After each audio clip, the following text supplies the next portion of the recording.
It was 2:30 p.m. when my world cracked open. The hospital hallway was cold and too quiet. The kind of silence that hums in your bones. I remember staring at the bright white tiles, trying to breathe through the ache in my chest. When my phone buzzed in my hand, it was a message from Daniel, my son-in-law, just a few doors down from where my daughter was taking her last breaths. It wasn't a message of love or grief. It was about the inheritance. About how things should be handled once she was gone. I remember my heart stopping for a moment, like the air had been sucked out of the world. I wanted to believe I misunderstood, that he was in pain, that grief made people say strange things. But deep down, something inside me shifted. I looked at the closed door to my daughter's room, the faint sound of machines beyond it, and I knew something was wrong. This wasn't just about losing her. This was about something darker. Something I hadn't yet seen but could feel tightening around us. That message. It wasn't just cruel. It was a warning. And I had no idea then how much more I was about to lose.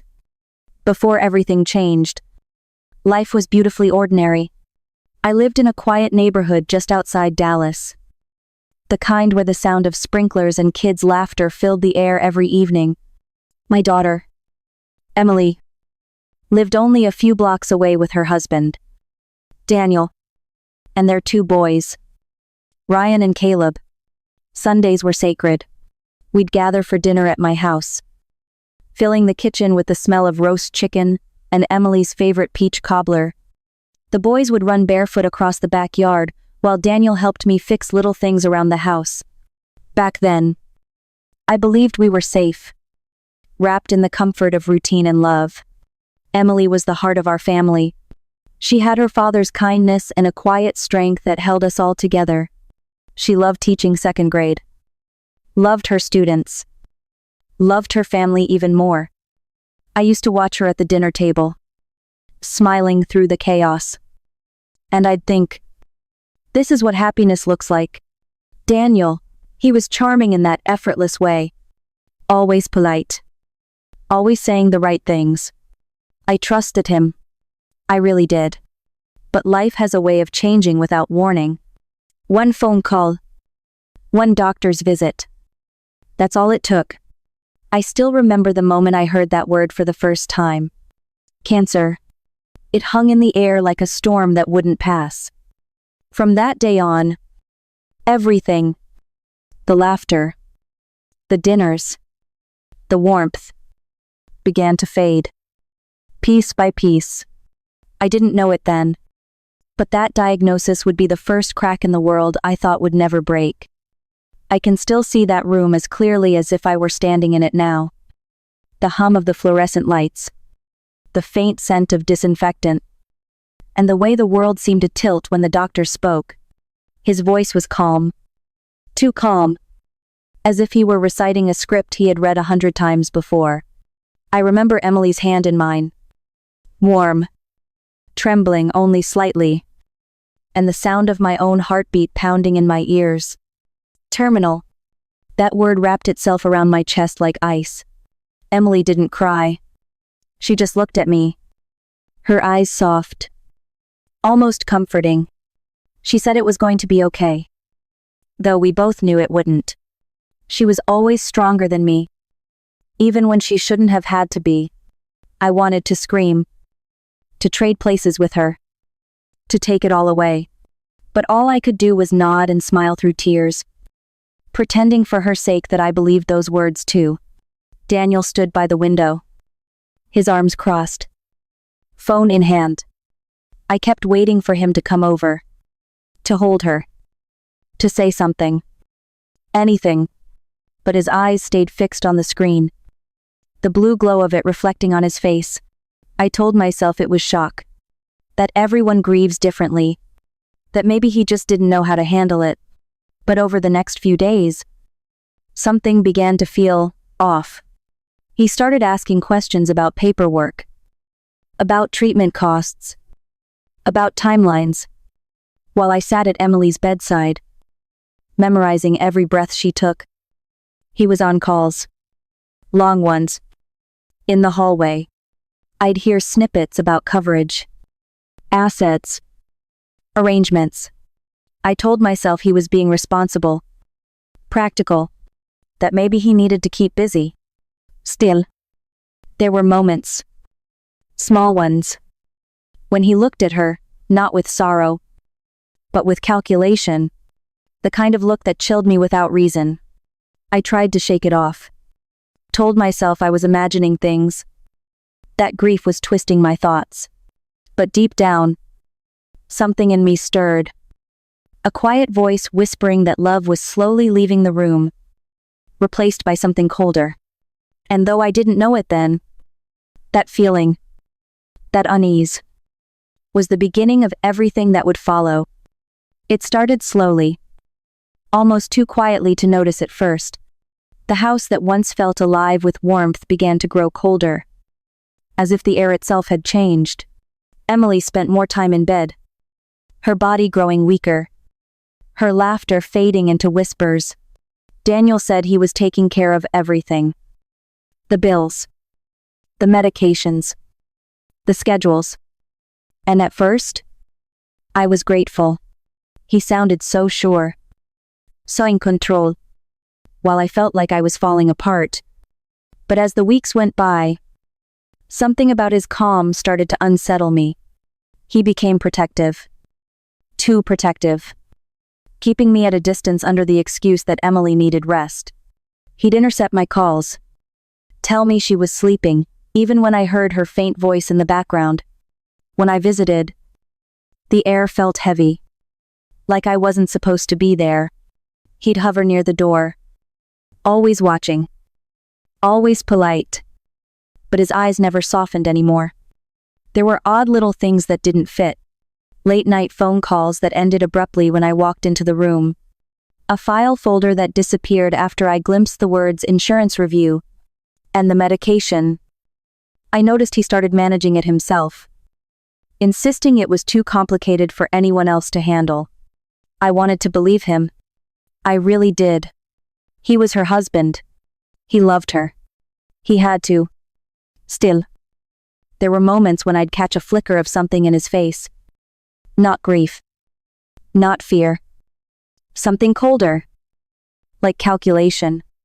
I'd watch him watching her, and my stomach would twist with guilt for even thinking it. I told myself that love can look strange under pressure, that people cope in ways we don't understand. But deep down, I knew the warmth was gone. The house that once smelled of coffee and laughter now felt sterile. Hollow. Emily was slipping away. And somehow, the man who was supposed to love her most seemed to be the one pulling her further from me. It's hard to admit when your heart starts whispering what your mind refuses to believe. But I could feel it. Something wasn't right. And for the first time, I began to wonder if my daughter's illness was the only thing killing her. Those last few days still blur together. Like a dream I keep waking up inside. Emily's body had grown so frail, I could barely touch her without feeling the edges of her bones. The doctor said the cancer had spread faster than they'd expected. But something in me refused to believe that was all it was. It was as if her strength was being quietly drained. Not by the disease alone, but by something unseen. I spent every hour at her bedside, holding her hand, whispering to her even when she couldn't answer. The house felt heavier with each passing day. Daniel moved like a ghost through it. Silent, detached, efficient. He kept track of medication schedules and hospital bills like he was managing a business. Sometimes I'd catch him standing in the hallway, staring into nothing, his phone lighting up in his hand. He'd step outside to take calls, his voice low and cold. The morning she passed was still and gray. I remember the faint light through the blinds and the way her breathing slowed until it simply stopped. There were no words, no grand goodbyes, just the soft hum of the oxygen machine fading into silence. I thought Daniel would crumble, but he didn't. He just stood there, staring, before quietly walking out of the room. At the funeral, I felt hollow, People came, murmured sympathy, and drifted away. Daniel was missing. At first, I told myself he couldn't handle the grief, that maybe he'd needed space. But then, the whispers started. A neighbor leaned in, her voice trembling. He'd been arrested that morning. A hotel room. Another woman. For a moment, the world tilted again. The same dizzying shock as that first day in the hospital. Only this time, it wasn't cancer taking my daughter from me.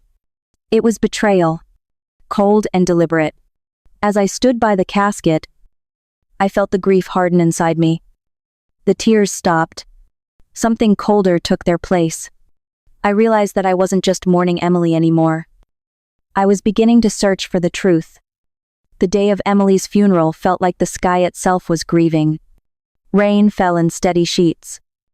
Soft enough to sound like whispering. Heavy enough to soak through every black coat and trembling hand. I remember standing beside her casket, holding Ryan and Caleb close, trying to keep my knees from buckling. Their little faces were pale and confused. Too young to understand what forever really meant. People spoke softly, laid flowers, offered condolences I could barely hear. Every sound felt muffled, like I was underwater. But underneath that numbness was a deep, gnawing question: where was Daniel? He hadn't answered my calls that morning. The boys kept asking for him. I kept making excuses. That he was running late. That maybe the rain had delayed him. I didn't know that. In that very moment, he was sitting in a police station across town. I found out later. From a whisper I wasn't supposed to hear. Someone behind me said his name. Then the words hotel room and another woman. My heart dropped into a pit so deep it almost took the air out of me. For a moment, I thought I might faint right there by the casket. The shame. The fury. The humiliation. It burned through my grief like acid. The sympathy in people's eyes turned to pity. That was the worst part. Knowing they felt sorry for me. The fool who'd stood by a man who couldn't even stay faithful through her daughter's dying breath. But as the day dragged on, something inside me began to shift. The fog started to clear. Every memory that had felt confusing. The late-night calls. The hidden paperwork. The hollow look in his eyes.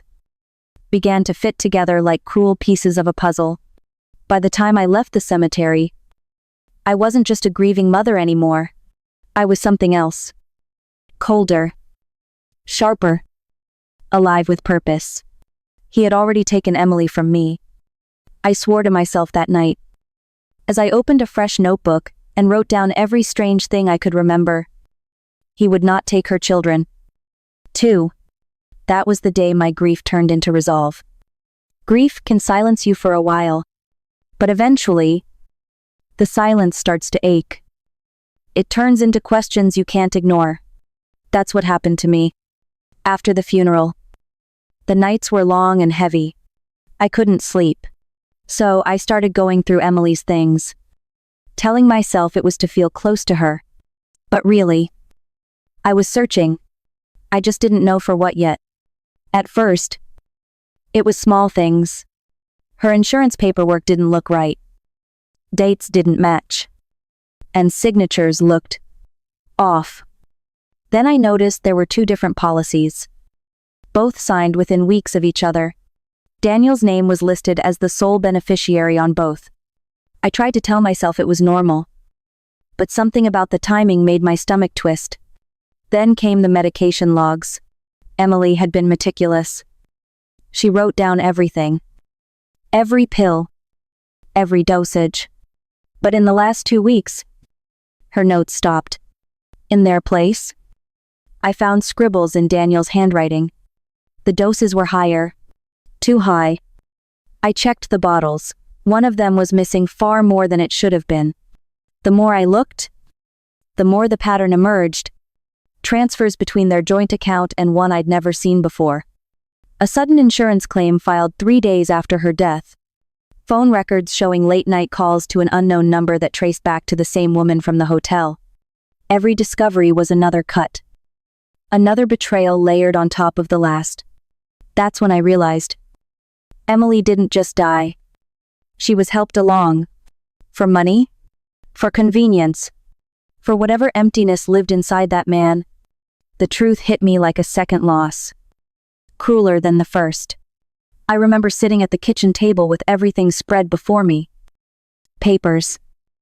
Pills. Receipts. And feeling something shift inside. The grief I'd been drowning in hardened into something sharper. Justice. I whispered a promise to her. To the air. To whatever part of her was still listening. That he would not get away with this. That the same woman who had held her as a baby would be the one to make things right. That was the night I stopped crying and started planning. The decision came quietly one night. Not with rage. But with clarity. I knew crying wouldn't change anything. And begging for answers would only feed his ego. So, I chose something else. I chose patience. I chose truth. I reached out to him first. Pretending to forgive. I told him I understood. That grief makes people do strange things. He believed me. Because men like Daniel always underestimate women like me. He started coming by the house again. Dropping off the boys. Acting as if we could go back to pretending. But behind my calm face, I was already setting the trap. I spoke to a private investigator. I gathered copies of every document. Every prescription. Every text message I could find. The investigator helped me cross-check his transactions. There it was, withdrawals. Payments. Hotel bookings. And transfers to that hidden account. We placed a small recorder in my kitchen. Just beneath the table where he liked to sit and sip coffee. Pretending to be the grieving widower. I let him talk. Let him think I was broken and harmless. And when he slipped, when he spoke about timing the insurance and how Emily never would have suffered if she'd just let go sooner. That was it. Those words, dripping with arrogance, sealed his fate. The day the detectives came, I was the one who opened the door. He looked at me, confused, then realized what was happening.